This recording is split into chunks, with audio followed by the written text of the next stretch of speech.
So, ayan, magandang umaga po sa ating lahat mga kabakyard. So, ngayon po, pag-usapan po natin, yun pong mga katanungan na meron po ba talagang kinikita ang mga small breeder lamang o yun pong nasa palibot lamang likod bahay na nag-aalaga. So, ngayon, mapapansin nyo po, ito po mga sisiw natin. So, dito po papasok yung ating kita dyan.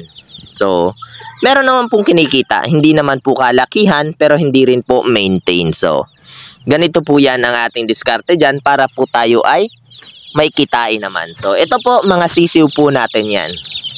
So, ito po, hatch po natin yan mula po sa ating mga inaalagaang manok. So, yung mga sisiw pong yan, yan po ay produce na po natin galing po sa ating inaalagaang mga inahin.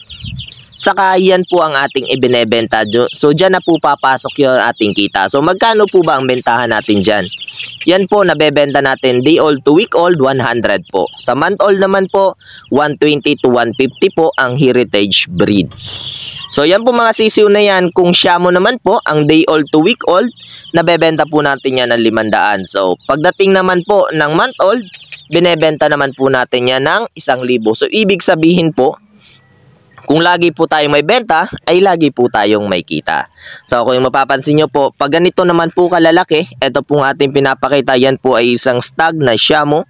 Yan po ay nabebenta po natin ng 2,000 po. So, 2,500. So, pag ganito naman po mga pulet na Shamo, mas maganda, mas malaki rin po ang ating kikitain dyan. Pero ang problema lang po, papalakihin pa po natin bago po natin mabenta. So, ito pong mga ganito kalaki na pulet, binebenta rin po natin yan ng 2,000 to 3,000 po sa Shamo po natin na breed. So, ito naman pong isa, mga ganito po kalalaki, nasabi ko nga po, ito po ay nabebenta natin 2,000 to 3,000 po. 5 months old po na mga Shamo. So, ibig sabihin po, aalagaan natin yan ng 5 buwan, mabebenta naman po natin yan ng 2,000 to 3,000. So, ganito pong mga RTL naman, kung tayo po ay magbebenta, medyo makamahalan po. 3 to 5,000 na po ang benta natin dyan. So, yan po, ginagamit po natin yan ngayon.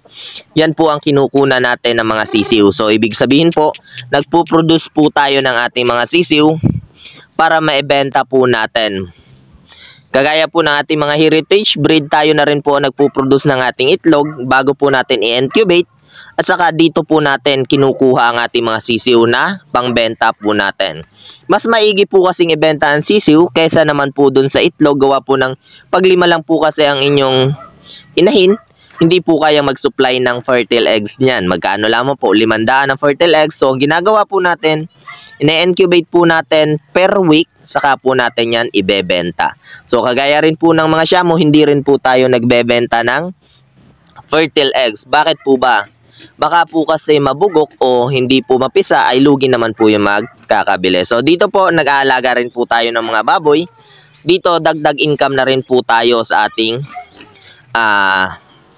pang-araw-araw. So, di naman po tayo dumadami. Mga 3 to 5 baboy lamang po. Salamat!